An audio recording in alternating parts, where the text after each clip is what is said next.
I set out on a journey through Republika Srpska, one of the two autonomous entities that make up the country of Bosnia and Herzegovina. It's not an independent state, but it has its own government, parliament and president. The other main part of the country is the Federation of Bosnia and Herzegovina, and together they form the country, which is called Bosnia and Herzegovina. To understand where Republika Srpska came from, we need to go back to the early 1990s, when Yugoslavia was collapsing. A war broke out in Bosnia between the three major ethnic groups: Bosniaks, mostly Muslim, Croats and Serbs. Republika Srpska was declared by Bosnian Serbs as a way to establish their own autonomy. The war lasted from 1992 to 1995 and took tens of thousands of lives. After the Dayton Peace Agreement was signed, Republika Srpska became an official part of Bosnia and Herzegovina, with wide-ranging powers. To this day, it remains predominantly Serb in population and feels culturally distinct from the rest of the country. During this trip, I'm visiting cities, villages, natural landmarks and historical sites, including places connected to the war, to better understand how Republika Srpska looks today and how its past still shapes its present. Republika Srpska is the region of the country of Bosnia and Herzegovina. To be precise, this is the entity of Bosnia and Herzegovina. And I'm going to start the exploration of this region from its major city, from Banja Luka, where I'm currently at.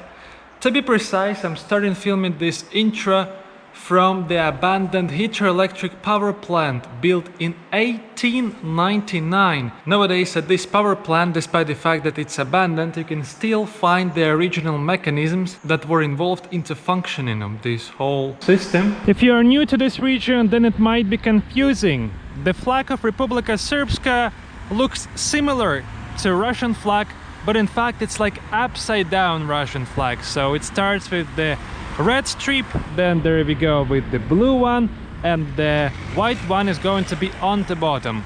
So it's basically Serbian flag without the coat of arms. Serbians are known for being Orthodox Christians. However, Republika Srpska is not exclusively populated by Serbs. There are also Croats, Bosniaks and potentially other nationalities.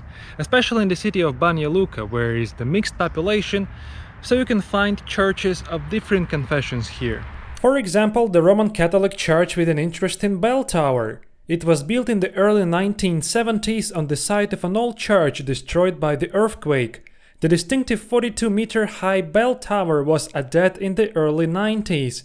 The cathedral's design is considered modernist and brutalist, reflecting the architectural style prevalent in the former Yugoslavia. I have already shown to you a Roman Catholic church, and just 8 minutes away from there is the major Orthodox church of Banja Luka.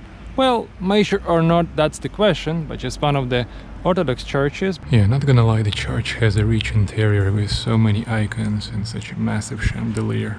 In Republika Srpska and Balkans in general, you can frequently see the so-called death notices, indicating the death of some local people, basically. Usually these are old people who were maybe some members of local communities, or basically people who were well known in certain neighborhood. They usually place the name of a person who died. When he died, they invite certain people like members of the family for funerals in this kind of death notices. As a result of the Bosnian War, 100,000 people died and more than 2 million people were displaced. And depending on the municipality, depending on the national majority of municipality like Croat, Bosniak or Serbian municipality, there are memorials to either Croat, Bosniak or Serbian soldiers. We are in Serbian municipality right now, so we are currently witnessing the construction of the memorial site to the dead Serbian soldiers. Walking around the center of Banja Luka, actually not so far from it, you can occasionally encounter some closed businesses and even abandoned restaurants. The economic situation in Bosnia and Herzegovina is far from the best. Generally speaking, in the countries of Balkans, which are not members of European Union, wages are very low, so that's why, yeah, a lot of businesses are getting closed, so people just move to other countries to earn higher salaries. Well, some of the businesses in Bosnia and Herzegovina are closing down, others are actually doing pretty nice, I think. Like this restaurant, which is called in honor of Russian president, the restaurant Putin. It was opened in 2023, basically in the very center of Banja Luka. In the entrance you can see a massive statue of basically Vladimir Putin. If you get inside, we can see just like a solid restaurant without much like Russian interior or something. But if you look deeper into details, for example napkins, you can see that over here are the portraits of Putin. You can also have some kind of like souvenir sugar with the portrait of Russian president. And eventually here it's like some promotion of some salads, berry salads, also with the portrait of Vladimir. Well, I don't know much about the story of this place, but I guess the reason why it was called this way in honor of Russian president is just to express the solidarity with him, maybe with his political course or something. I haven't had a chance to talk to the owner of this restaurant, so currently I'm waiting for my breakfast. Putin pizza. It's basically pizza with some cheese, I guess with some kind of ham or bacon. I see a little bit of ketchup and also some green stuff, sort of salad. Actually, it's not expensive place, so for one pizza you pay something around 6.5 euros. Well, I'm not a food expert, but in my personal opinion this pizza is very decent. So first of all, it's not oily, as many pizzas in Balkans. The dough is fairly thin, but at the same time this kind of balance of cheese, prosciutto and salad actually makes it quite delicious. I guess we just made it to the old town of Banja Luka, which is obviously remarkable by its European classic architecture and also some decorations above our heads. The city actually is of an average size, so its population is less than 200,000 people, but at the same time it also has its old town, it also has its like residential neighborhoods, basically like everywhere. Well, as you can see, here is a very mixed architecture. Sometimes you can see streets which look like old European streets, but others are more standard with some like more modern architecture. You cannot say that the city has like unified appearance. I mean, like the old town of Banja Luka, it's mixed. There is a little street market. You can find different things here, so starting from books up to some souvenirs, as I can see. Look who I found over there. Mišo Kovačević. A kto je? Kto je Mišo Kovačević? Predsjednik, prezident. Republike Srpska. Da, zamjenik predsjednika. Aha, super. Selling a lot of kind of knives. Basically some, I don't know, very warm socks. Like winter socks, I guess. To je za zimu, da? Da, da. Aha. Ovo je vrlo teplo, da? Ovo veoma teplo, vuna 100%. 100%, evo ovako. A što je ovo? To je od ovoga se plete ovo. Aha, znači to je samo materijal? Materijal, da. Aha. To je ovčina? Da, da, ovčija, vuna 100%. So all of this stuff is made of sheep. Evo vidiš kako ja to pletem. Aha. A ovo je akril, ovo je mekan, vidiš. To je ovo. It's very soft. To je ovaj materijal. Vidim. A što to bude? I ovo dječja papca za bebu. Aha. Za bebu, malu. Something for a child, for a little baby. Da, evo vidiš kako ja to baka plete, vidiš. Evo vidiš. Dobro. Džamajo bepče, vidiš. Vidim. I onda se to gore oblikuje.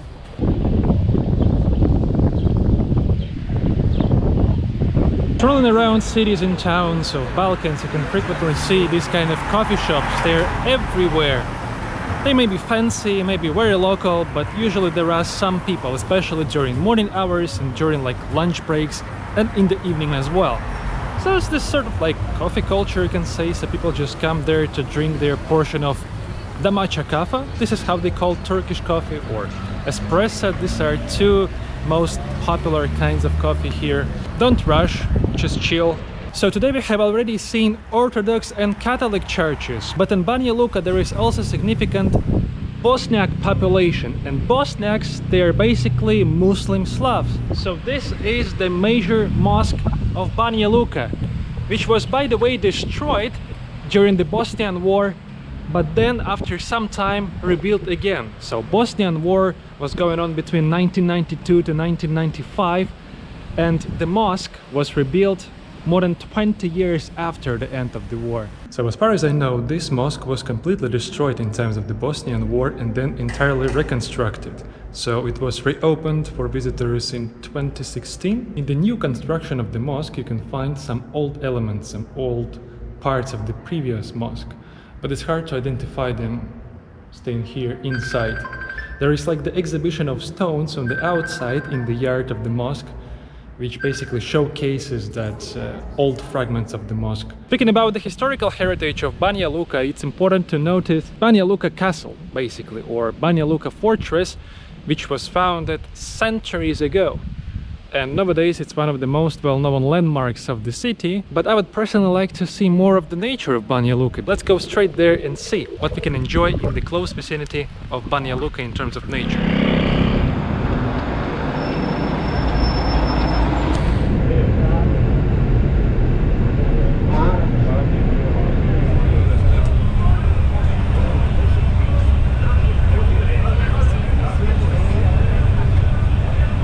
Not gonna lie, it's impressive when you can take a suburban bus and enjoy such scenic views following the mountain road. The road was so narrow that the bus had to stop to let the oncoming trucks to pass. So I have been hiking for more than 1.5 hours, and it seems that finally I have reached the place. 3, 2, 1.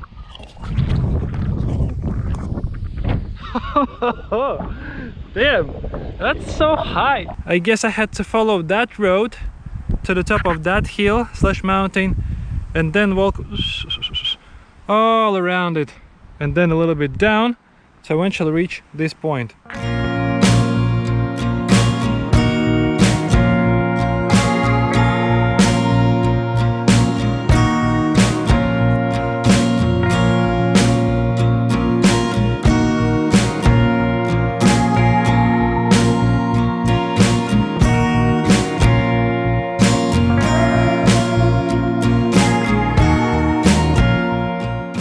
Okay, I guess the major natural landmark near Banja Luka has been checked, so let's get back to the city. Ну, а вообще чем здесь люди занимаются? В Banja Luci? Например, да.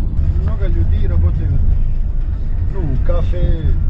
Сфера обслуживания. Да, ну, потом очень много се работает как майстер, ну, делает кухни, делает маре, делает это.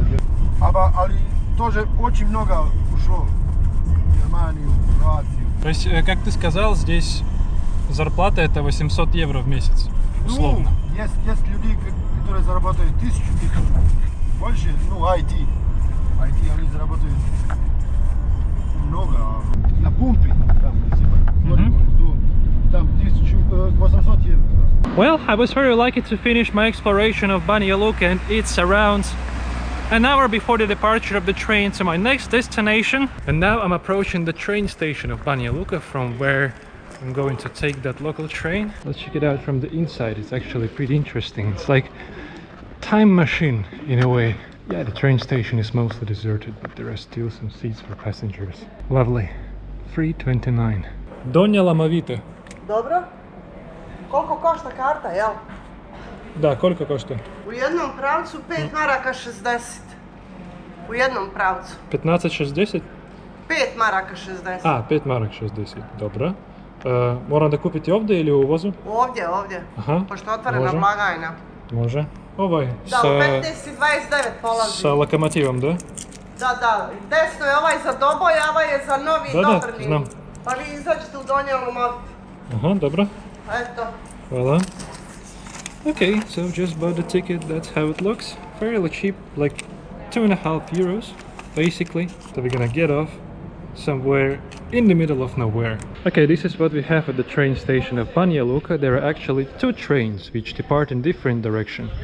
This train is a little bit longer. It contains 2 wagons. It runs to the city of Doboj, basically southbound. This is kind of the northbound train which runs, let's say, towards Croatian border, basically. Only 1 wagon. An interesting feature of the railway system in Bosnia and Herzegovina is that in different regions there are different railway companies. So in Republika Srpska there are like Republika Srpska railways. In Federation Bosnia there is another kind of railway, and for example there is no direct train from Banja Luka, the major city of Srpska, to Sarajevo, the capital city of the country, because they're situated in different regions, so they're serviced by different railways. So somehow they haven't managed to negotiate this issue, and therefore there is no connection. At the same time, there are also trains inside Federation Bosnia. There is even trains from Sarajevo to Croatia, but there are no trains from Sarajevo to Banja Luka or to Doboj. You got the point. So it's like very domestic, like local train. It's like single wagon train. The passage is a little bit narrow. There are these kind of compartments with 6 seats in each, and as long as seats are not assigned, or are they? I don't think that they are assigned, so you can basically choose any of them. Let's try maybe. It's closed. Closed? Yeah. So only that one is open. Ne, my English is very bad. No možeš Našem. vašem. Imaš, jer ga samo ja mislim taj je zatvoren. Ostali su otvoreni sve. Znači možeš sjediti na svakom sjedišti. Možeš sve, gdje god hoćeš. Mogu da sjedi ovdje, ako to nije problema. Jel smetaju cigare? Nije problema. Kako se zoveš? Stefan. Stefan, ja sam Ivan. Ivan. Da. Nije problema što slikam? Ma kakvi? Dobro. Gdje sam živiš? Ja živim u dalje Kostajnici, to je odavde 3 sata.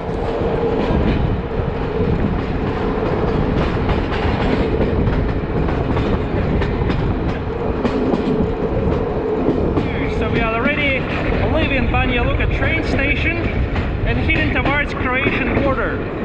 But this train only runs within the boundaries of Republika Srpska. It doesn't go directly into Croatia. Yeah, so we are traveling by this local train in Republika Srpska, and we have such lovely passengers with us. So you girls are local, right? Yeah. You're all from Banja Luka? No, we're from Prijedor. From Prijedor, it's along the way of this train. Yes. That way. Okay. So you were born and raised in that area, so you live here for your whole life basically, right? Yeah. What are the positive sides of living here and negative sides? This kind of thing. What would you improve, or what you like the most, let's say, in living in like Republika Srpska? What is your opinion? And would you actually like to live here, or you see your future somewhere else? I see my future here because I don't know. There are more positive sides than negative. What do you like the most? Like people maybe, or like the culture Yes, itself? So I food, like people because whatever. they are friendly. Okay. So yes, and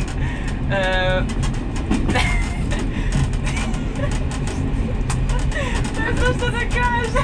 Јас морам припремити. Just pretty random. Moram se pripremiti za ovo. But you are like university students, or? I go to high school.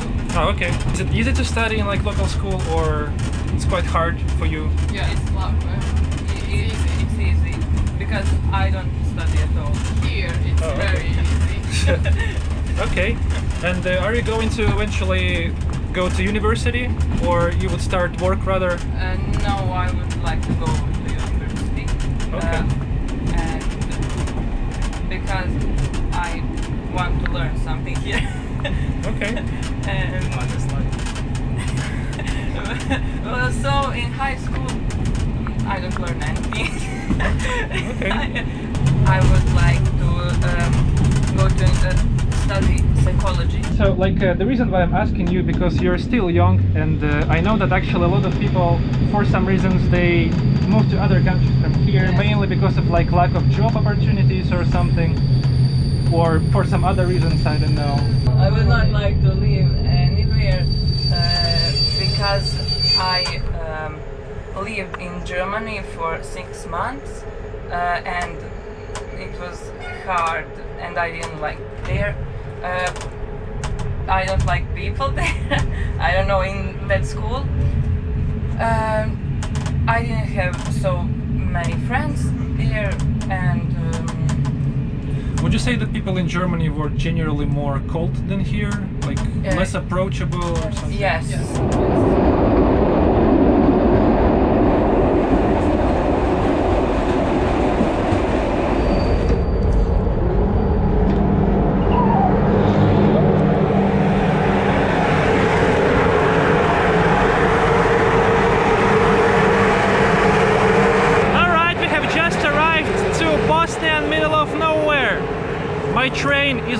further towards Croatian border, and I'm going to explore the nearby village situated just a couple kilometers away from here. Yeah, before we actually go to the village, let me make a quick overview of this railway stop. Funnily enough, it doesn't even have the Latin, not the translation, but like transliteration, because in Republika Srpska they mainly use Cyrillic alphabet. Well, the railway platform, it's like the station building, you can say. It's pretty dilapidated at this point. You can know the schedule of trains over here, and you can also know who died in this village recently.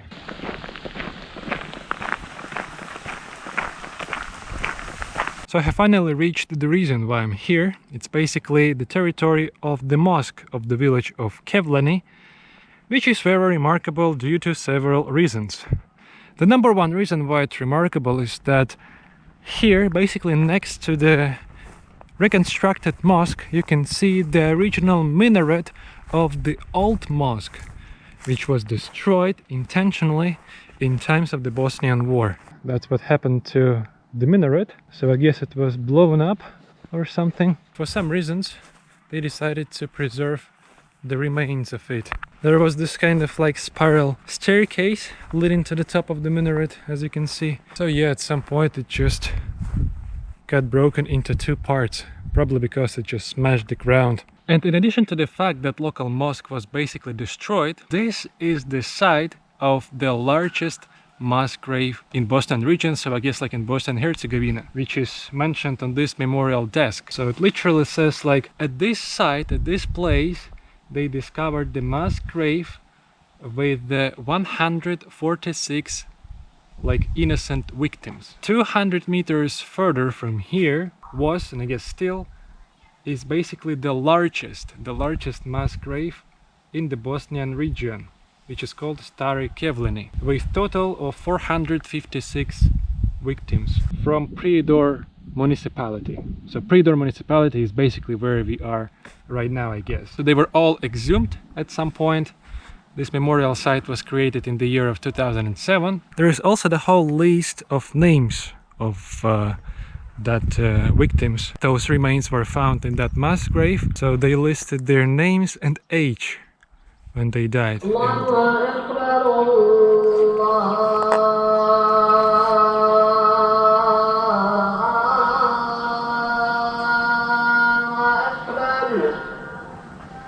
What's terrifying actually is that if you look closer, you can see that a lot of them were actual like relatives, right? They had the same surname, same father's name, I guess, or whatever. When you walk through villages like this in Republika Srpska, you often notice a striking contrast. On one hand, there are houses that look really well maintained, even luxurious, with big yards, fresh paint and neat facades. It seems like wealthy people live here. But how is that possible in a region that's officially considered one of the poorest in Europe? One likely explanation is that many locals worked abroad, in countries like Austria, Germany, Switzerland, etc. Wages there are much higher than in Bosnia, and so they invested their earnings into building houses back home. But if you look around a bit more, you'll see something different. Abandoned homes. Some are partly destroyed, others look like they have been frozen in time. The reason is likely going back to the 1990s during the war. Some people fled and never came back, others were forcibly displaced. Some were killed, and the houses remained, silent witnesses of a life that once existed here. Now they stand empty, because there is no one left to restore them. Their heirs may live far away, or simply don't want to return to a place filled with painful memories. So here it is, the paradox. Wealth and emptiness, care and neglect, literally side by side. Countries of former Yugoslavia are known for the fact that they have the wartime memorials or monuments of very interesting architecture. And Republika Srpska in Bosnia and Herzegovina is not an exception. It also has its own spomeniks. And right behind me is just one of them. It's called Mrakovica. So Mrakovica Memorial commemorates the victims of Kazara battle, which was taking place in this general area in summer 1942, during which 3,000 partisan fighters and almost 70,000 civilians were either killed or deported to Ustaše concentration camps. The Ustaše were a Croatian ultranationalist and fascist organization that came to power in 1941 after Nazi Germany occupied the Kingdom of Yugoslavia. They established a puppet state called the Independent State of Croatia, which included parts of modern-day Croatia, Bosnia and Herzegovina, and other territories. The Ustaše regime was extremely brutal, especially towards Serbs, Jews, Roma, and anti-fascists. Their ideology openly embraced ethnic cleansing, forced conversion to Catholicism, and mass killings. To carry out these policies, the Ustaše created a network of concentration camps, victims of which were tortured, executed, and starved to death.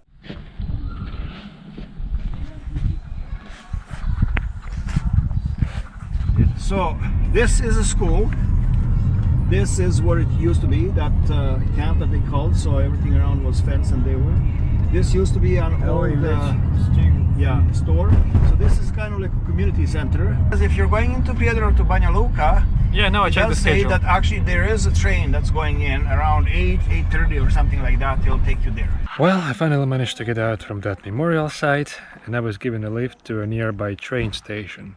From where I'll just probably take a train to Prijedor, which is going to arrive and depart in maybe half an hour. Whew, almost missed my train. Apparently there was an old schedule at the train station, so my train arrived earlier. But luckily I heard the horn and managed to pack up my stuff pretty quickly. Didn't record the arrival, but who cares, the same kind of train.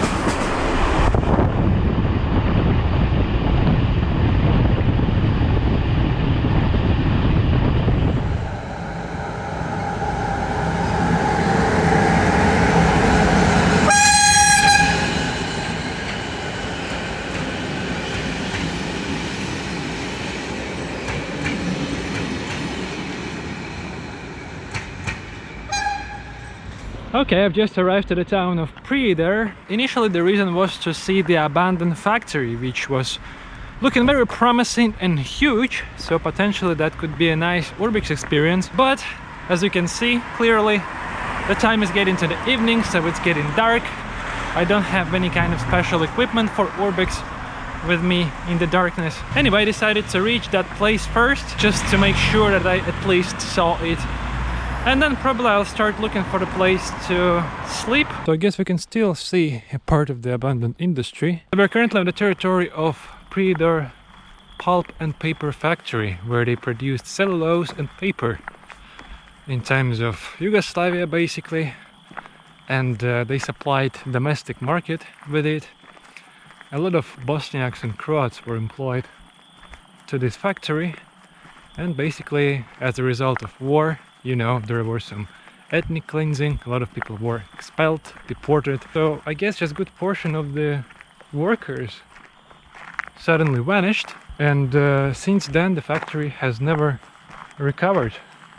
So the war killed this massive enterprise. But at the same time, parts of this factory are still in use, like certain compartments like this one maybe.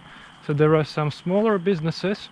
For example, here they cut stones, but generally speaking the factory doesn't work anyway. You can just see with this like close sight how massive this factory was. So not surprising that it supplied the whole country of Yugoslavia with paper and cellulose. Completely ruined, so there is not so much to see aside from this kind of bare wall. Well, I will probably not go too deep inside the territory, just because I'm run out of battery. I'm run out of my power bank. What are the odds that we can get a little bit upstairs following these ladders? Not a good idea, because they don't look safe at all. This stuff collapses.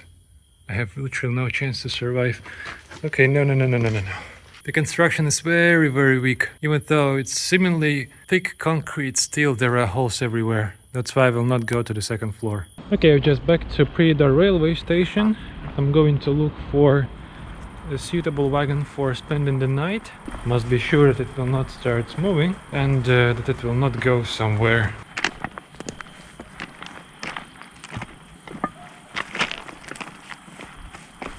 Okay, I found a suitable place for spending the night. I'm going to do so in one of the gondolas, basically, at the train station of Prijedor.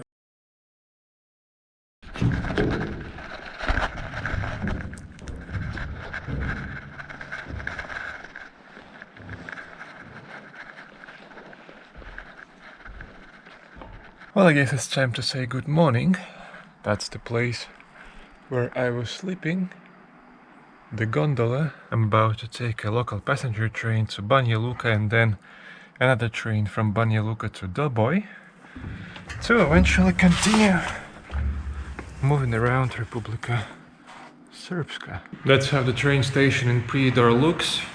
Somehow I thought that there is gonna be the ticket office where I can buy the ticket for the train, but apparently the ticket office doesn't work. So usually in this case I just buy a ticket inside the train. In Serbia and Republika Srpska you can frequently see graffitis dedicated to Kosovo. Kosovo is a well-known breakaway state, like a region of Serbia on the one hand, but at the same time a lot of countries recognize it as independent country. But obviously Serbians are not happy with that, so this is a common kind of graffiti saying like when we return army to Kosovo.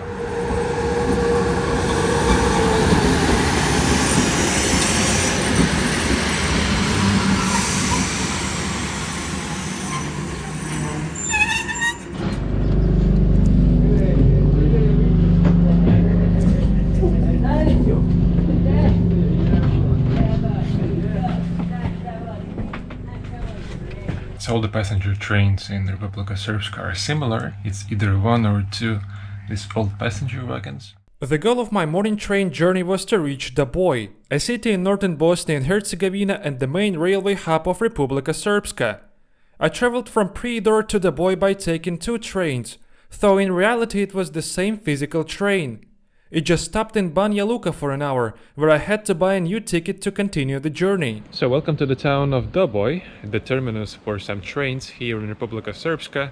For me it's more like a transit place, so I'm going to switch from trains to hitchhiking and hopefully see a couple of places in the city itself. The train station of Doboj is actually very big, but at the same time its station square is deserted. You can see a lot of closed businesses, which used to be some stores. During World War I, Doboj was the site of the largest Austro-Hungarian concentration camp for Serbs, through which around 46,000 people passed. A memorial near the train station now marks the location and honors the victims. What can we see in the very center of Doboj? Obviously, casinos. They're everywhere. Some standard clothing stores, cafes, restaurants, but ultimately nothing special. I had already visited Doboj once before, and the city left a strong impression on me, thanks to its medieval fortress, which is undoubtedly its main landmark. The Doboj fortress was originally built in the 13th century and later expanded in 1415, a year that is considered the official founding date of the city. So the closer you get to the city center, the larger houses become. So they become like multi-story blocks of flats, basically. And even closer to the center you can see some like kind of high-rises, so like 9-10 floors. As long as fortresses are usually built as military stronghold, you can imagine how many wars this fortress has experienced. On the very top of the fortress we can see two flags: the flag of Bosnia and Herzegovina, the country, and the flag of Republika Srpska. During the Bosnian War in the 1990s, the city, which was under Serb control, was shelled by both Croatian and Bosnian government forces.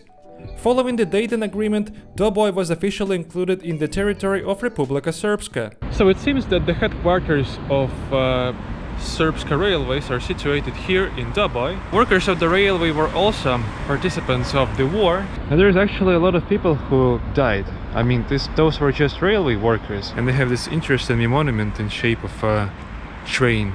As of the last census in 2013, the urban population of Doboj was about 27,000 people, while the wider municipality, including surrounding villages, had just under 70,000 residents. Today, the city is predominantly inhabited by ethnic Serbs.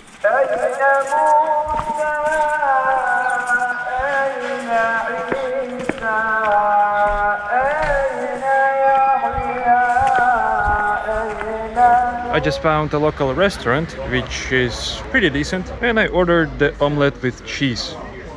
And by the way, with the bread I was also served this kind of complimentary cake. So all in all, 6.5 marka, or basically 3.25 euros. So speaking about the omelette, it actually tastes very decent. So you can see that there is a lot of cheese inside. So I had the choice what to have for breakfast, either a burik, it's like this kind of meat pie, or something more light. So I'm tired of this like heavy food and decided to get something more light. So there we go with the omelette and cheese. And what's also nice is that it was served with this kind of sour cream. So all in all, it makes it even more soft and easier to digest, you can say. So it's not too oily, salty, moderately salt, I would say. So yeah, very decent omelette. On the score from 1 to 5, I would easily rate it 5. It's high time to move further. I'm about to leave Doboj by hitchhiking, and the next destination is going to be Brčko District, which is actually an interesting destination because that territory does not belong neither to Federation Bosnia nor to Republika Srpska. At this point, let me explain where I was actually going. I was going to leave Republika Srpska and cross the invisible line to enter a place that didn't quite fit anywhere, the Brčko District, one of the strangest political creations in post-war Europe. On paper, Brčko belongs to both the Republika Srpska and the Federation of Bosnia and Herzegovina, but in practice it's governed by neither. This small slice of land in northeastern Bosnia is a self-governing, multi-ethnic district that answers only to the central state of Bosnia and Herzegovina. During the Bosnian War, Brčko was one of the most strategically important areas because it sits on the narrow strip of land that connects the eastern and western parts of Republika Srpska. This strip became known as the Brčko Corridor, a vital lifeline for Serb forces, linking Banja Luka and Doboj in the west with Bijeljina and the rest of eastern Bosnia. From 1992 to 2000, the Brčko Corridor, also known as the Serbian Corridor, was controlled by Republika Srpska, and it was essential for transporting troops, weapons, food and supplies. After the war, when the Dayton Peace Agreement was signed in 1995, the fate of Brčko was still unresolved. It was too sensitive for a simple territorial decision. Instead, the agreement left Brčko's final status for international arbitration. That arbitration process lasted several years, and in 1999 the Brčko Arbitration Tribunal issued a final award. Republika Srpska would lose direct control over Brčko, but instead of giving it to the Federation, the international community created the Brčko District, a neutral, self-governing administrative unit, formally shared by both entities but ruled by neither. The idea was to neutralize the corridor, making sure that neither Republika Srpska nor the Federation could block access or use it for military purposes. For years, the district was governed under international supervision by a foreign-appointed Brčko supervisor who had authority over local laws and politics. That supervision was suspended in 2012, but the structure of the district remains. So today, Brčko is a part of a bizarre compromise. It belongs to both entities, but it's governed by its own institutions. So this is the room which I booked in Brčko, in one of the guest houses, not so far from the city center. Booked it for 16 euros per night. Well, compared to other places, it seemed to be a good deal. So it's just the room. I share bathroom and kitchen with other guests. We have a little bit of time to explore Brčko in the evening. The town is actually fairly small, so everything must be within walking accessibility, but we should keep in mind that in 1 hour the sun gets down completely. The town doesn't look dramatically different from other towns of Bosnia and Herzegovina, and also here you don't see all of these Serbian flags all around the place because we are no longer in Republika Srpska. So here you can see flags of Bosnia and Herzegovina, the country. Even though in the past, before the Bosnian War, Brčko was the part of Republika Srpska. Behind me is the Catholic Church, because in Brčko there is also some Croat population, and Croats are Catholics. So Bosniaks are Muslims and Serbians are generally Orthodox. So despite the fact that Brčko is smaller than Banja Luka, smaller than Sarajevo, still it's a very nice city with its pretty old towns. We can also see these kind of restaurants and cafes at the walking street, so there is also this sort of walking area, pedestrian zone. So I would say it's kind of cozy place to hang out. As long as this is like a neutral zone, so it's not this, not that.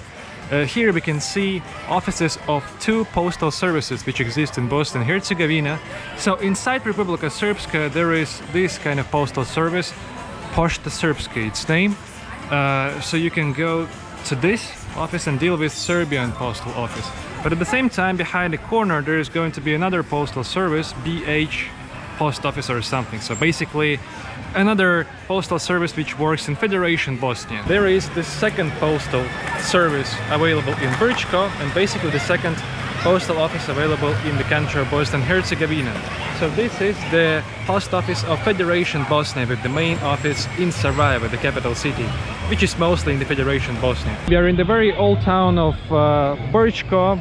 I guess you got the point. So it's like European looking old town, basically with some nice architecture, actually nicely maintained at some point, and it's very alive, especially in summer when locals and tourists just basically flood the city. There is a little bit of the, it's hard to say, it's not really the street market, so here you can get some corn, basically, some sweets, right? And again, the continuation of this row of restaurants and cafes, which are everywhere.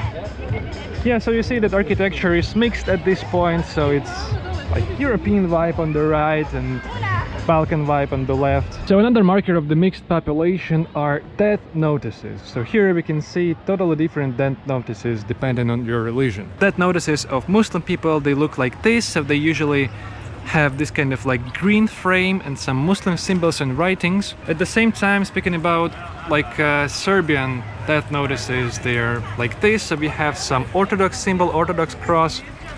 But there is also the, I guess, yeah, so this is the Croat, probably like Catholic death notice. Speaking about the memorials to the victims of that Bosnian War, so basically at one square here in Brčko we can see the monuments to basically different sides of the conflict. So behind me right now is the monument to Bosnian victims, I mean like Bosniaks, Muslim victims of that war.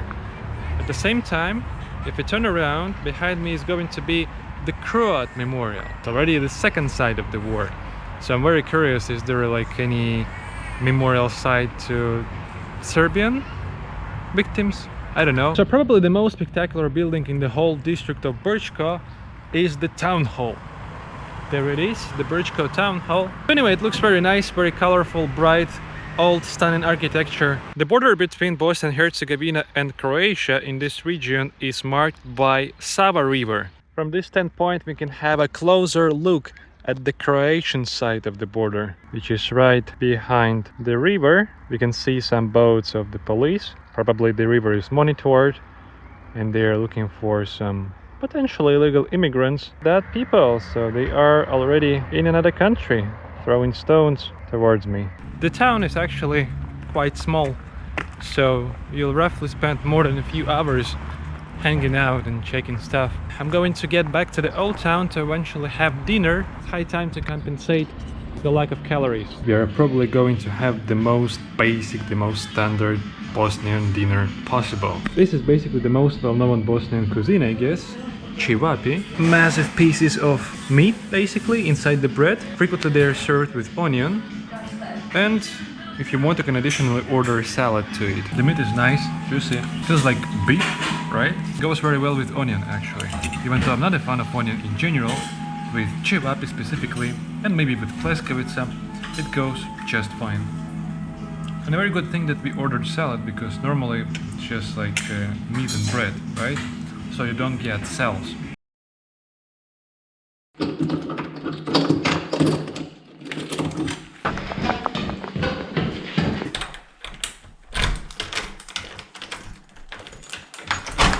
I have found a hitchhiking spot. I'm gonna try to catch a car from here towards my next destination. In case I don't manage to do it within 10 minutes, I can take the bus, at least based on bus schedule, outside the city to get to the main road, which is also gonna be nice because now I'm still within city limits.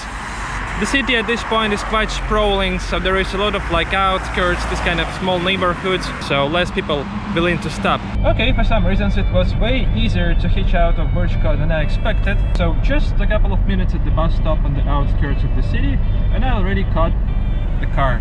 So I'm going to travel short distance, maybe roughly 10 kilometers from the city, but it will give me an opportunity to eventually start hitchhiking at the main road, so I'll be able to stick to it and eventually hit towards my destination.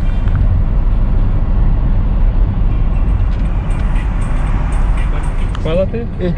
Kako se zoveš? Jovan. Jovan. O, ja sam Ivan. Ej. Dobro, sretna tebe. Ciao, ciao.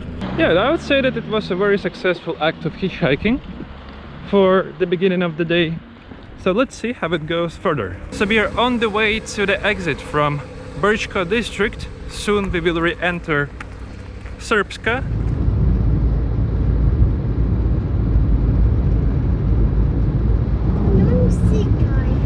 So I'm currently being given a lift and the driver decided to stop at this massive supermarket. What's remarkable is that this supermarket is situated like in the village basically. So I guess it was built for the whole municipality around it. So people from nearby villages just go here to buy something they need. So let's see what I can purchase here. I guess this might be a good deal. This is one of my favorite sugar-free drinks, and maybe something else to drink, because anyway that's gonna be plus 35 degrees at around 1 to 2 p.m. so pretty soon. But I would probably have to walk a lot today. In Bosnia and Herzegovina they use Bosnian marka. This is the currency which can easily be converted to euro. So for example 220 means like 110 in euros, so basically half the price when you get the actual price in Europe. Okay, so I've just made it to the town of Kozluk. From here I decided to embark on a journey, to be precise to embark on a hike deeper into the mountains of Bosnia and Herzegovina to see some more remote settlements which are located outside the main road. The reason why I decided to do so is because when I was exploring maps of Bosnia and Herzegovina I found some weird settlement seemingly full of abandoned houses, but I did not manage to find any information about that place, the reason why they were abandoned and what happened there. So because of that I decided just to go there and see it all by myself. But I found that that settlement looked more or less like this. We are still in Kozluk. This is the very outskirts of the town. So there is the abandoned building with clear traces of bullet holes both inside the construction and outside. There is an unremarkable scrapyard with a bunch of metal stuff, probably going to be processed later. You can also see a bunch of old cars over here. That's an interesting construction which can be found in these general Balkan regions, so in Serbia and Republika Srpska for example. So this is basically the storage for corn. If you get closer you can see there is a massive pile of corn inside. There is the corn plantation over here. Yeah, so they just store this kind of corn and later they can either cook it or maybe sell it. We have reached a level viewpoint not so far from the village where I'm walking. This is the area of the border of Republika Srpska and Federation Bosnia. I'm very lucky today to find the source of water in one of the villages on my way. That's how it looks. You click the button and get some fresh water. Finally I can brush up a little bit after the hike and also get some water to my spare bottle, which I can use to later just pour in my head. In times of the Bosnian War, a lot of areas of the country were mined, and a lot of that areas were situated on the border between Republika Srpska and Federation Bosnia. Despite the fact that the war finished 30 years ago, still a lot of territories in Bosnia remain mined, because it's just impossible to demine them all. And on the way to basically the border of Srpska and Federation Bosnia, I came across this like information placard or something installed here by the Red Cross of Republika Srpska, showing which areas in the vicinity, in the close vicinity to this place, are mined. First of all, let's identify our location. We are here, and not so far from the village which I'm approaching is a small minefield over here. But if you go further towards the border between Federation Bosnia and Srpska, you'll see a whole line of the minefield. But if you go basically any direction from it, north or south, you'll see even more minefields. So they mainly cover the area around the border of entities, but also if you go even further from here, like whole mountain ranges seem to be mined entirely. This is a big portion of land. So when you approach the area which is mined, you can frequently see the signs warning about this. But I can imagine in some areas, especially very remote ones, these areas are not identified by some public signs. So to know which areas precisely are mined in Bosnia and Herzegovina, you should actually use special mobile application which you can download either in App Store or Play Market, which basically shows you the areas which are mined and your real-time location in relation to these areas. Let's say this is the settlement where we are, and with the red color they marked minefields. So you can change the scale of the map and see where they are. So for example, over here you can see a massive, literally massive minefield on the border of Federation Bosnia and Srpska. A lot of areas are mined, and especially around the border. And I guess there is no chance they will be demined, in the near future. So we have made it to one of the remote villages of Republika Srpska. This is the village Jušići, which must be Muslim, based on the fact that here is the mosque.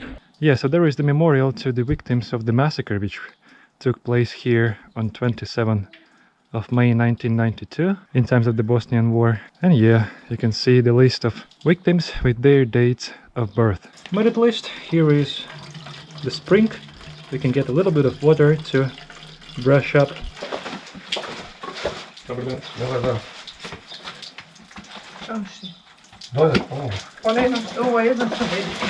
I do like the way they make haystacks. So they basically put a massive stick in the ground and then just put the hay on it. This is basically what I discovered on Google Maps. The abundance of the abandoned houses like this.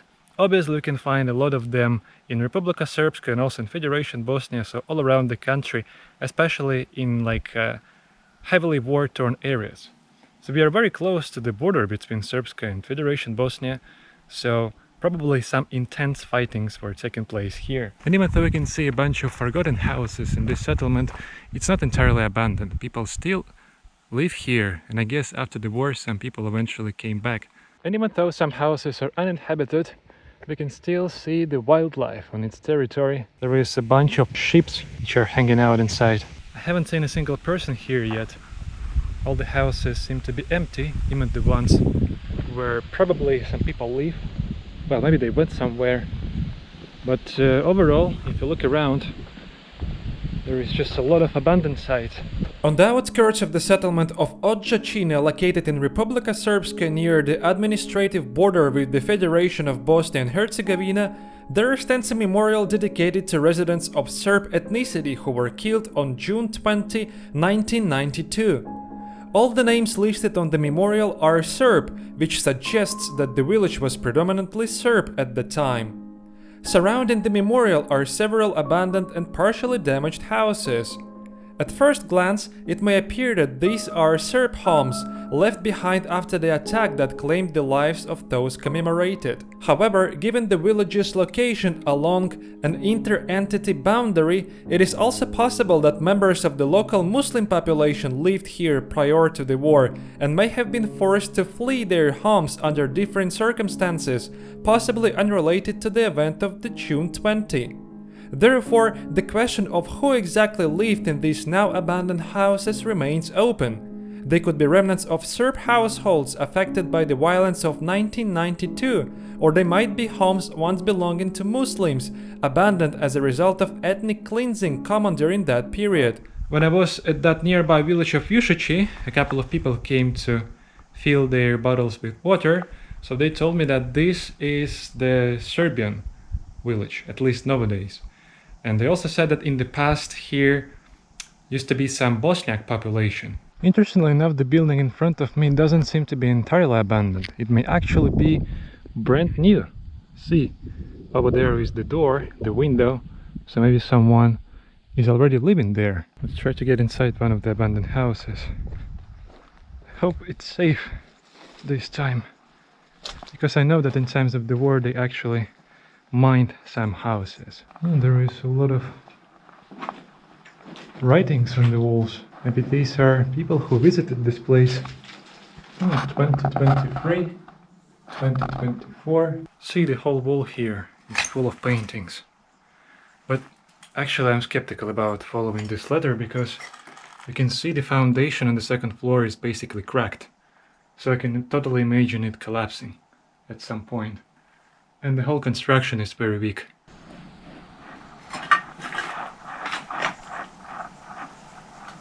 There is another abandoned house which is not inhabited, but it is used as a storage for hay. Hay is over there, inside it's full of it. Basically, if you go further down this road, you will eventually reach Federation Bosnia. Somewhere on this hill must be another street of the settlement with some more houses, and some of which I can imagine are still inhabited, some may be abandoned. Overall, it's a sad place with very rough history. But once again, this village is not entirely abandoned. You can see the entire cornfield over here. Someone has to maintain this corn. Let's check out another abandoned property. Oh my god, the roof just collapsed. There's a massive tree growing from the bottom, from the floor. Yeah, this one is significantly bigger than another. But to be honest, its construction is also fairly weak. There is a massive hole in the wall. Well, because of the fact that there is hay on the floor, I can totally imagine this house being like a barn or something, like the place for cattle. Oh, here we can see the original ties on the wall. Anyway, it was very interesting to see this remote corner of Republika Srpska, and for a few hours actually I'm going to leave Srpska because it's easier to approach the road coming from Federation Bosnia towards Zvornik, so that's where I'm going, rather than going back to the same settlement in Srpska. So in this case you'll be able to see the actual border of two entities and also see a little bit of Federation Bosnia, not so far from Srpska. By following the country road we will enter Federation Bosnia. Over there on top we can already see the nearby settlement on Federation side with the massive mosque. This village actually looks very nice. Look at this house, look at that one. So they invest a lot of money into construction of all of this stuff. Would be naive to think that the war avoided the settlement on the Bosnian side. So you can see the house is full of bullet holes.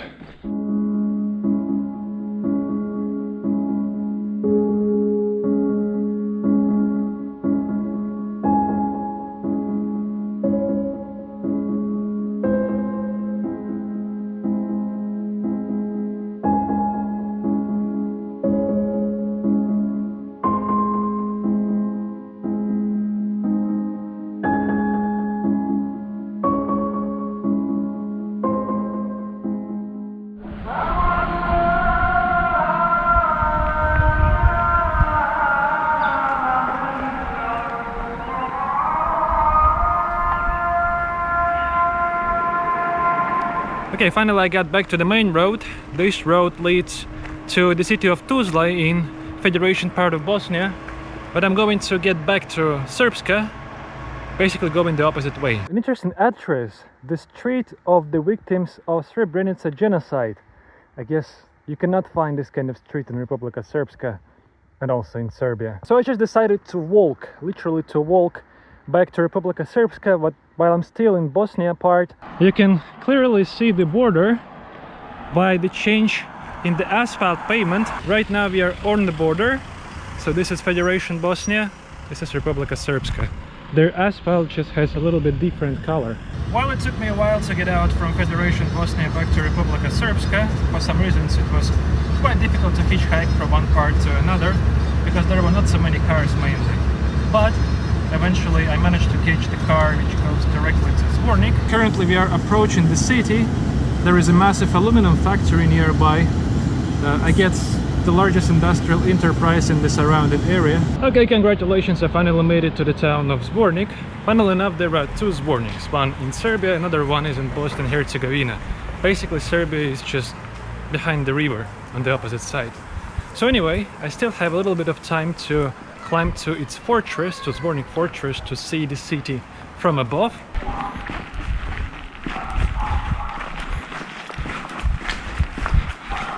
I wonder what kind of pact they're talking about. Is it like Dayton agreement or what? I haven't reached Zvornik fortress yet, I'm still on the way.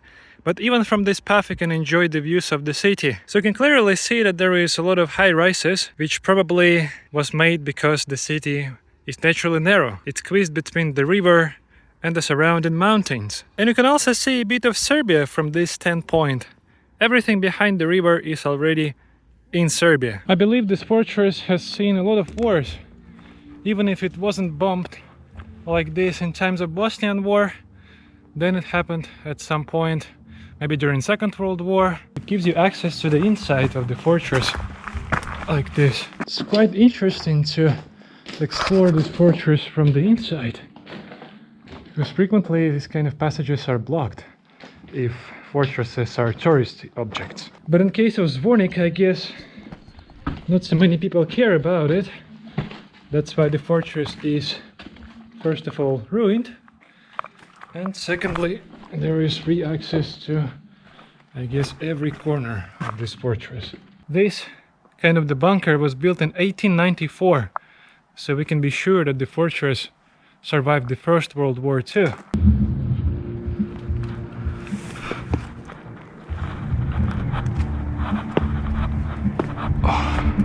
Yeah, from this standpoint the view is much better. A portion of the city of Zvornik on the background, and yeah, the river Drina, which separates two countries. Somewhere there is a massive quarry, don't know what they mine there, and yeah, we can clearly hear the music playing somewhere downstairs, let's say. It was a little bit too late for the sunset. It's already setting, but anyway, very decent view.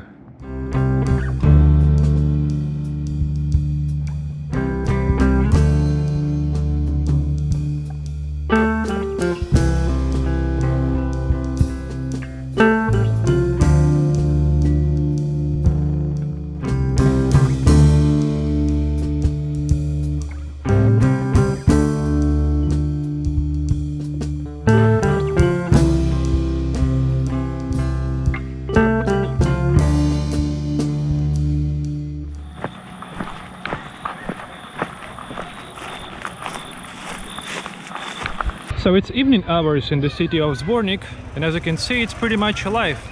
This is what happens in Serbia and apparently in Bosnia in summer, when the temperature goes a little bit down, when the sun has set.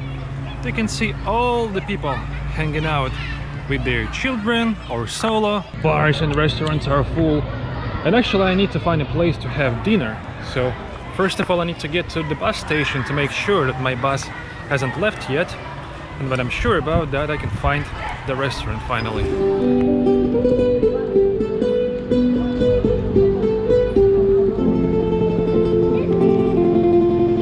For better understanding how this country is random, so there is the website with the bus tickets all around Bosnia and Herzegovina, and there is the bus which supposedly takes the route from Banja Luka to Srebrenica. But I've just made it to the bus stop, to the bus station, and they told me that this bus terminates here in Zvornik, and only tomorrow in the morning there is going to be the bus to Srebrenica, which is kind of hilarious because, like, even on their official website the information is wrong. Like, what the hell? How can you get around this country? I have no idea. So as long as there is no bus heading to Srebrenica this evening, I would have to find a place to sleep somewhere in Zvornik. So now let's just enjoy the meal. For dinner we are having pasta carbonara and a little bit of French fries. So I spent last night in an abandoned house, which is not entirely abandoned, by the way. And the very first floor is a little bit below the ground level of the street. And here is this kind of storage of something. Storage of just some old clothes and stuff. Over here is a little farm, so there are animals. Someone who maintains these animals can come. So for me it's time to get up.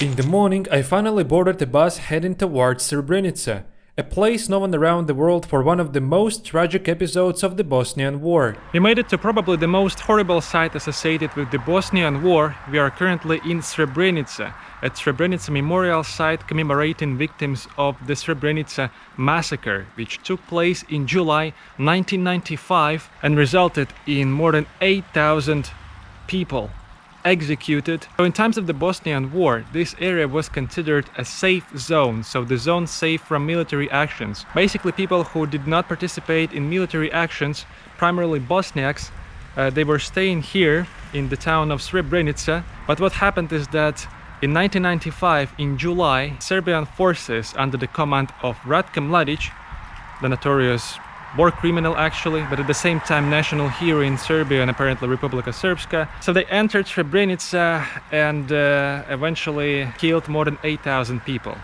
So this memorial site is situated a little bit north of Srebrenica at the site of the United Nations base, which was situated here. There was the Dutch Department of United Nations who was basically guarding this territory, this so-called safe zone. When it got clear that Srebrenica was surrounded, so people started fleeing it, but for them the only way to flee Srebrenica was to go northbound to this sort of United Nations base, which is visible over there, but we will come here later. And eventually what happened was that Dutch forces did not prevent that kind of genocide and massacre. So for some reasons they basically surrendered this place to Serbian army. Serbians, they deported women and children from here, but they eventually killed male population which remained here. Srebrenica was declared a United Nations safe zone in 1993, but in practice it was poorly demilitarized and Bosniak fighters were still present.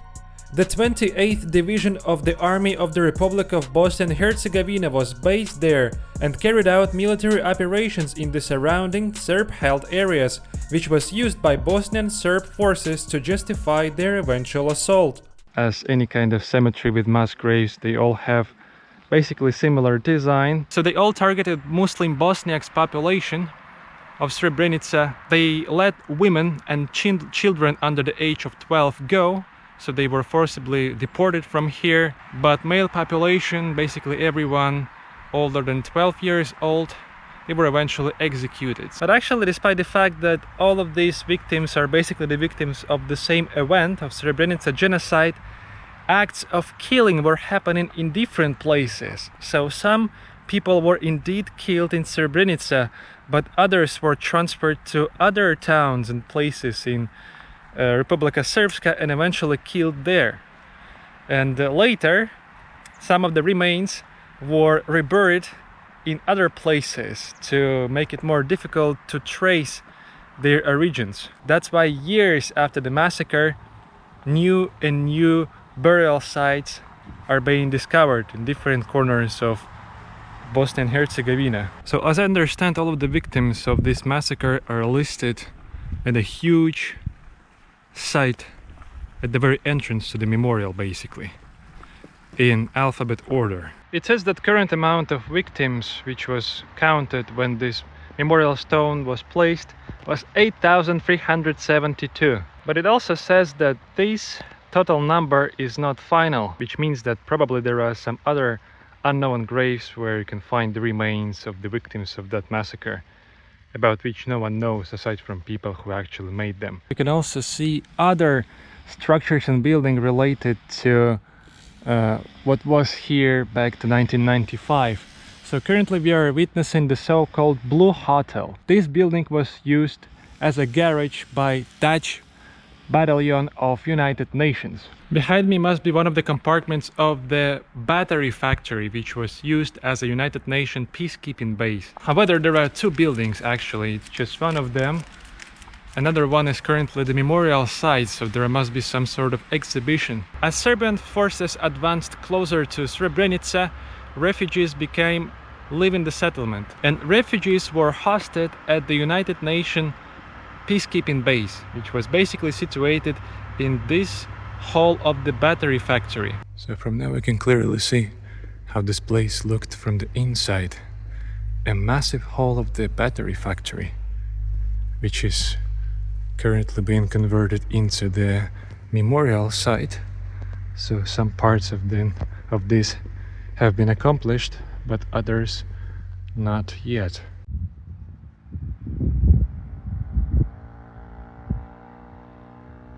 And there is another part of the battery factory, and it says UNIS, so that's another base of the United Nations. Well, we can get to the factory through the main entrance basically, and maybe even access the second floor. There is just very clear smell of asbestos or something, because the whole construction is very old and run down.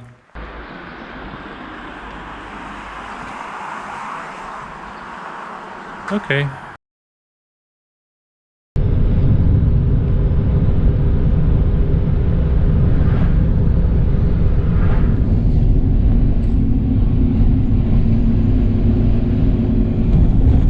Hitched the car back to the town of Bratunac. Just realized that before moving further it's better to have breakfast here, so I'll be full for at least 3 to 4 hours, which may be enough to cover a significant distance. Well, it seems that in small towns of Republika Srpska you can have a very good deal in terms of food, especially in some fast food places like this. Just randomly found it on Google Maps and ordered omelette, again, standard form of breakfast. It was very cheap, just 2.5 euros, significantly cheaper than in other places of this region which I visited. Well, the omelette was average. It was a bit oily and too salty, but still eatable, so I finished it, and now I'm heading to the exit from the town to find a better hitchhiking spot.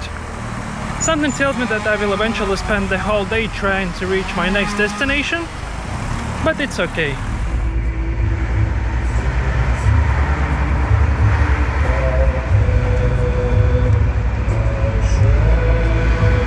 Just made it to the town of Vlasenica, another intermediate stop. Not going to see anything here. You know, the flag of Republika Srpska doesn't show the coat of arms like the flag of Serbia. But in some cities you can find actual Serbian flags. That's actually wild, considering that you don't even see like official state flags of Bosnia and Herzegovina in many Serbian settlements. Well, again, I can confirm that hitchhiking in Bosnia and Herzegovina is generally miserable and slow. Funnily enough, it was confirmed before during my first experience here, later by experience of my friends and just other people who I knew. Basically everyone struggled with catching a car here in Bosnia and Herzegovina. They all ended up in situations when they were waiting for a long time for the car. And again, I'm facing the situation here in the town of Vlasenica in a seemingly reasonable spot.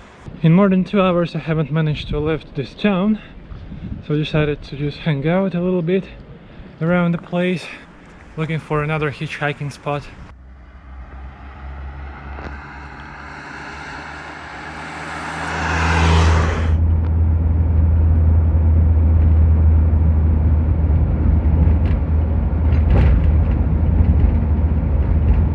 Well, I got so tired of this hitchhiking in Bosnia, so I decided to eventually switch the bus. I caught the minibus which was going to the place where I was supposed to go.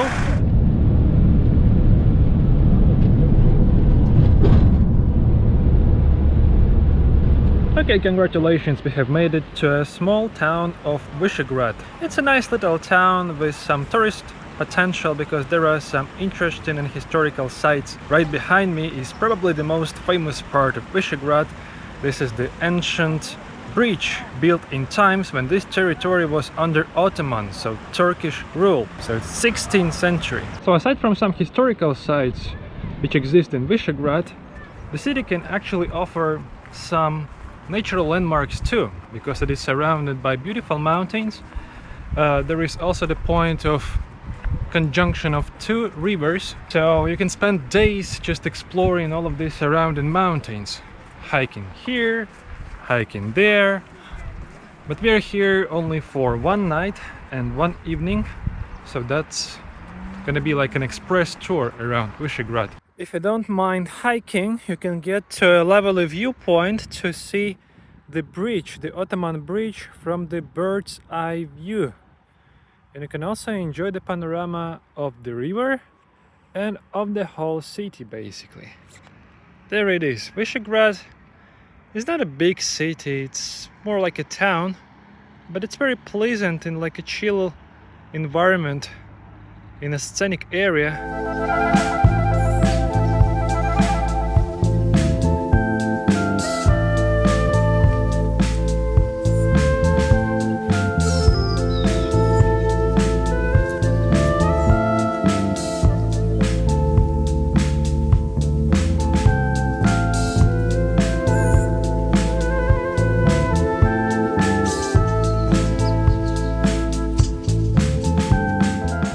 The forgotten treasure of Višegrad.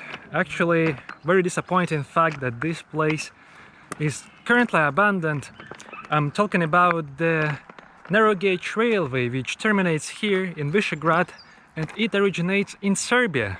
The railway stretch in Serbia is currently servicing passenger trains for tourists, and at some point they also serviced trains to Bosnia and Herzegovina, but either due to COVID-19 or for some other reasons they eventually cancelled that trains. Before, in times of Yugoslavia, and maybe even earlier, there was the whole system of narrow gauge railways both in Serbia and modern day Bosnia and Herzegovina, but nowadays only short stretch of this whole system has been preserved, the so-called Sharganska Osmica or Shargan 8, that narrow gauge railway which I have just mentioned. So in Serbia you can take a passenger train as a tourist and ride inside Serbia, but trains don't run to Bosnia and Herzegovina. Also, the railway follows one of the most scenic routes in Balkans, and this is how nowadays the train station in Višegrad looks. Completely abandoned, semi-destroyed, closed down, and it doesn't seem to me that in the near future operation here will be resumed. As a rudiment of the formally developed system of narrow gauge railways, we can enjoy the tunnel near Višegrad train station, which was converted into the motor road. By following this tunnel you can get to one of the central points in the city. There are these kind of safe zones, so they were normally designed to stay here when the train passes, but now we can stay here when the car is passing, like this. Wow, there is such a pretty old town in Višegrad. Not that crowded, but the architecture is stunning. These are old houses made of stones. Look at this mural, such a lovely mosaic. Probably depicting some sites of Republika Srpska. Yeah, it looks very decent. Very European, I would say. Seems to be very well maintained. I guess it went for some serious restoration to look like this. And eventually the old town terminates next to the Orthodox Church. But the Orthodox Church is also the end of this strip of land. And over there behind the church is the conjunction of two rivers. They've done a very good job modernizing Višegrad. I'm impressed in the most positive way possible.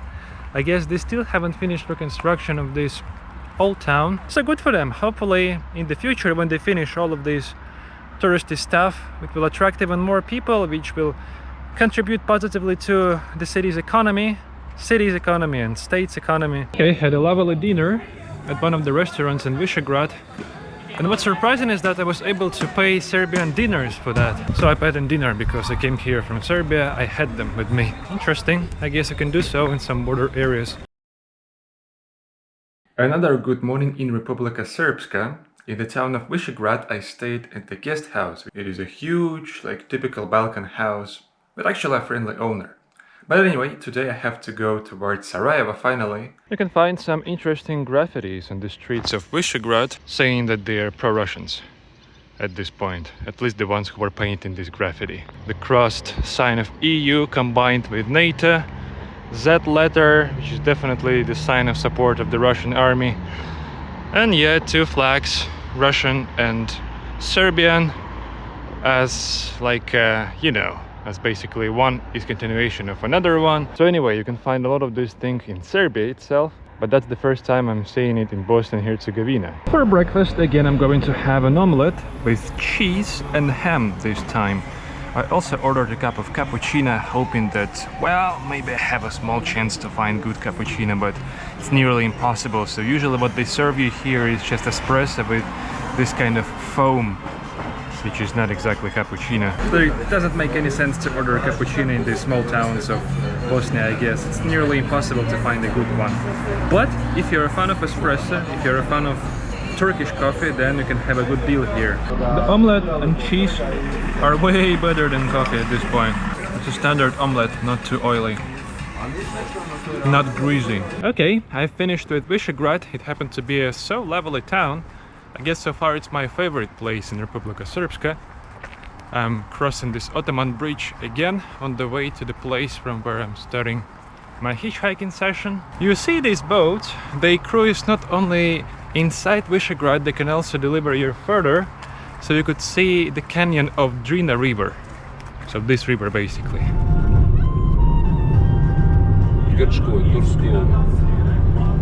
So it took me about 75 minutes to catch the first lift out of Višegrad. We are currently traveling relatively short distance, so not all the way to Sarajevo, but we are traveling that exactly same road which I was following yesterday by bus, which is remarkable by the fact that it runs parallel to the river, which forms the massive water reservoir, which was created here in the 80s after the construction of the local hydroelectric power plant. So the area around is actually very scenic. You can see there are surrounding mountains which are pretty high, and yeah, on the bottom behind these bushes and trees there must be that water reservoir which I have just mentioned.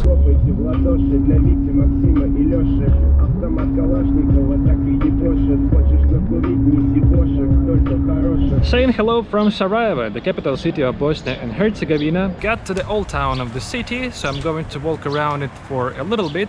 Even though it's situated outside Republika Srpska, still maybe interesting to see like a couple of historical touristy sites of the capital city. And then from here we're gonna get to the mountains surrounding Sarajevo to eventually back to Srpska and see the positions which were taken by the army of Bosnian Serbs when they organized the siege of Sarajevo. There is a lot of small local restaurants in Sarajevo where you can get only cevapi. Cevapi is what the city is famous for. It's actually a very famous dish in the Balkans in general, not only in Bosnia and Herzegovina. This is like Banja Luka cevapi. Cevapi from Banja Luka, the city which I have explored in Republika Srpska. 3 euros per small portion. Small portion usually includes 5 pieces of cevapi. Big portion is like 10 pieces. Funnily enough, the shape of Banja Luka cevapi is a bit different from traditional cevapi. So usually they're smaller, like smaller pieces of meat, but in case of Banja Luka cevapi they're bigger. So small portion assumes 2 parts of meat mixed with a little bit of onion and even chili pepper. So all in all, 3 euros. Sarajevo is actually a very interesting city, and it's also multicultural. You can even see the point of the meeting of cultures in the city center. So if you go further, what you'll see is going to be this like Orient-like, Turkish-like old town. But if you go the opposite way, you'll see a completely different picture, like classic old European city. That's basically the essence of Bosnia and Herzegovina and Sarajevo specifically, the coexistence of different cultures. There is a lot of tourists in Sarajevo nowadays. When I came here for the first time 3 years ago in December, there was hardly anyone. So yeah, in this old town of Sarajevo you can enjoy some old, I would say, Turkish architecture with also thematic restaurants and souvenir places. Also some major mosques of the city are situated here in this part of the old town. Bosnian souvenirs, cups or coffee. I guess currently we are witnessing one of the major mosques of the city. So there is a lot of Muslims living in Sarajevo. This is the part of the Federation of Bosnia and Herzegovina, this region of the country, which is primarily populated by Bosniaks who are Muslims and Croats who are Catholic Christians. But Croats, they usually live closer to the border with Croatia. Yeah, Bosnia and Herzegovina is an interesting country. So it's situated in Europe, completely in Europe, but at the same time its population is primarily Muslim. So Bosniaks are Slavs, but they are Muslims. That happened because for a long time this territory was under the rule of the Ottoman Empire, and local population was eventually converted into Islam. And there is clear Turkish influence in Bosnia and Herzegovina, so Turkey invests a lot of stuff into reconstruction of objects. They open their businesses, they buy others' businesses here. So for Turkey, it's sort of the convenient spot for expanding its influence in Europe. The old town of Sarajevo looks extremely touristy. You can find a lot of food stuff over here, as well as souvenir shops. So you can also buy some Orient sweets like baklava, for example, tea sets, coffee. By the way, behind me over there is the city hall, another example of local peculiar architecture. So yeah, Ottoman influence is clearly visible in Bosnian culture. If you ever get a chance to visit Sarajevo, you must do so. It's worth a visit, but we are going to get to like the very edge of the city. We are going to get to the top of some of these mountains where some of the events of the Bosnian War were happening. By the way, on my way to the cableway I came across the Sarajevo War Museum. Located right next to the cable car stairs, this modest museum was founded and still run by a family who endured the Siege of Sarajevo, which lasted 1,425 days. Through real artifacts and survivor narratives, it offers a personal look at civilian life under siege, entirely run by those who lived through it. After visiting the War Museum, I took the cable car up to the top of Mount Trebevic. I simply wanted to take a walk, breathe some fresh air, enjoy the views and explore a few interesting sites, especially those related to the Bosnian War and the Siege of Sarajevo. During the Bosnian War and the Siege of Sarajevo, which lasted from 1992 to 1996, Mount Trebevic played a crucial role. It overlooks the city directly, and from its slopes, Bosnian Serb forces carried out heavy artillery shelling and sniper attacks on the capital. The mountain became one of the main firing positions. The streets of Sarajevo were fully exposed and constantly under fire. The Siege of Sarajevo was the longest siege of a capital city in modern history.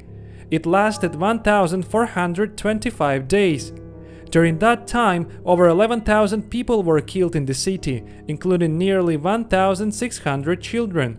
Before we get back to Republika Srpska, I'd like to explore a portion of Trebevic Hills which is situated in Federation Bosnia because it consists of some interesting landmarks. So we are currently following the abandoned bobsleigh track which was in use in times when Sarajevo hosted Winter Olympic Games in 1984. I have already been to this place 3 years ago, and let's just see what has changed since then.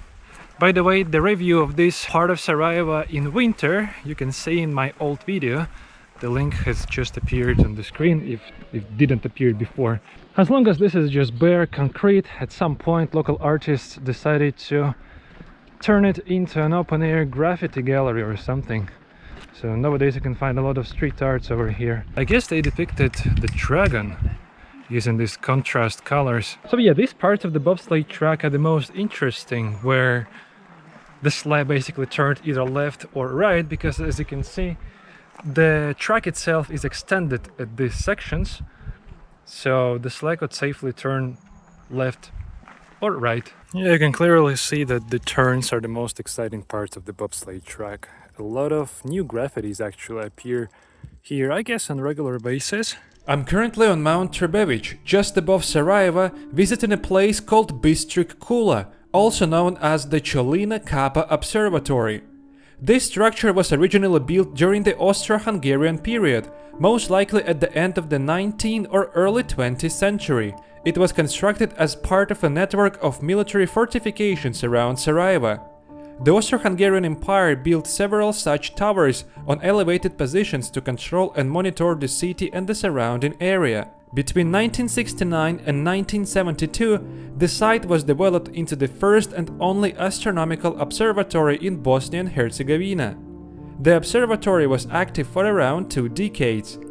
During the Bosnian War, from 1992 to 1995, the observatory was heavily damaged because Mount Trebevic was a front line during the Siege of Sarajevo. Today, the site remains in a ruined state. This place combines military and scientific heritage and serves as a reminder of both the city's pre-war academic activity and the destruction that followed during the 1990s.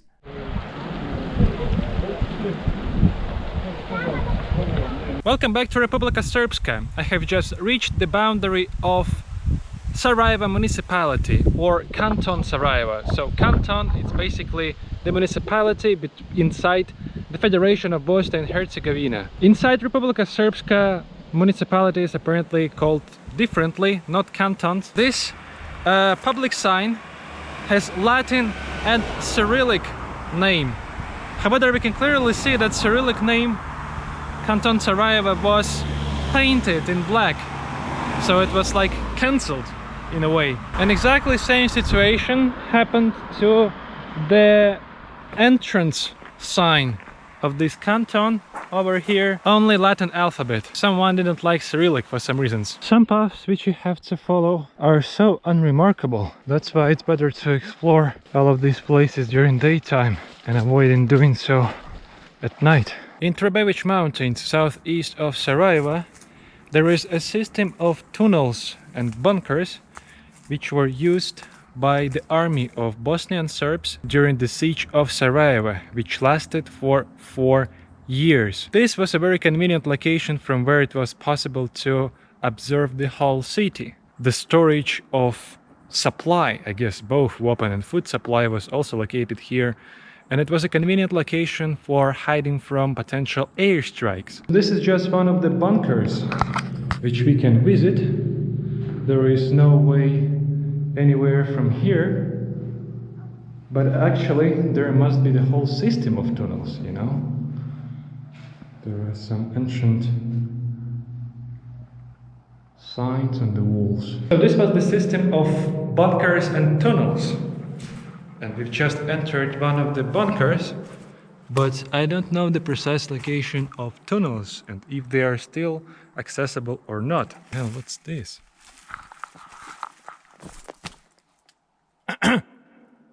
Oh wow, must be a big space. This is the actual tunnel, because I can just see it by voice. Holy moly, where it's leading. It's actually so cold here inside. So I guess we have found this sort of Trebevic tunnel. Damn, it's so cold over here. I can actually hear the road, funnily enough. Let's check this one. Okay, I guess I see the way out.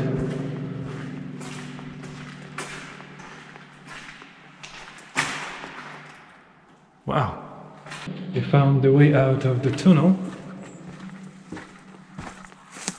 But now the question is where we are actually. Why this place looks familiar? We actually ended up at the same path. So strange, guys. I should get back to my backpack.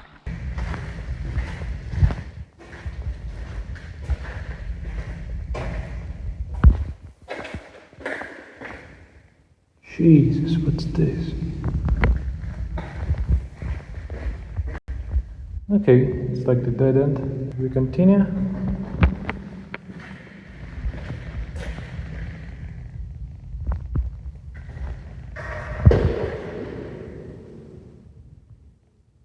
Okay, that's another dead end.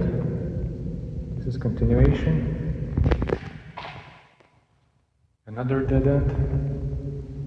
Yes, so that's basically the continuation of the tunnel. Wow.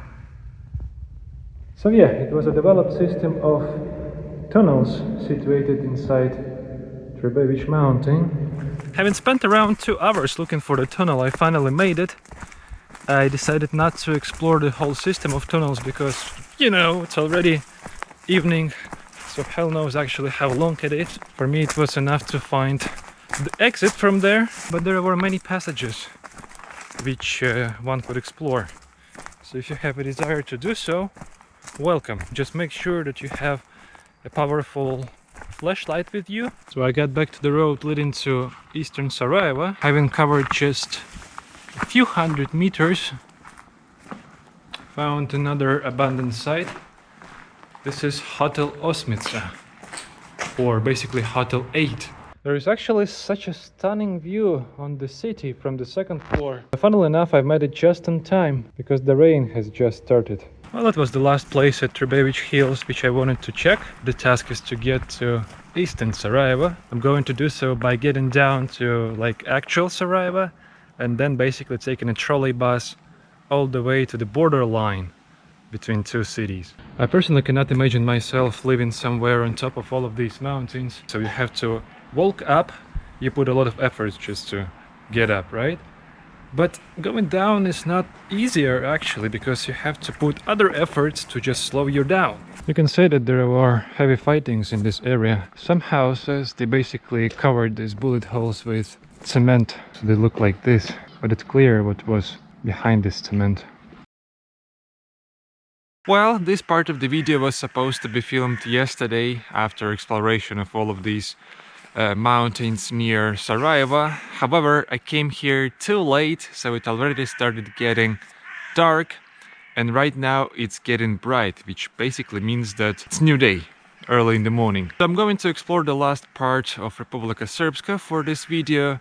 I'm going to explore eastern Sarajevo. So this is basically another city. In 1993, eastern Sarajevo was founded on the site which was under control of the Serbian army, and since then this is just like a separate city. With the population of 60,000 people, there is no way to get there by public transport, so you can get to the outskirts of Sarajevo, to the place where trolley buses number 103 and 107 terminate, and from here you have to walk a little bit to eventually reach that eastern Sarajevo. So there is no visible borderline or any street sign indicating that you're in eastern Sarajevo. Interestingly enough, that if you want to travel from Sarajevo to Belgrade or to any other part of Serbia, you have to go to eastern Sarajevo, specifically to their bus station. We are walking the very center of the street which separates Federation Bosnia from Republika Srpska.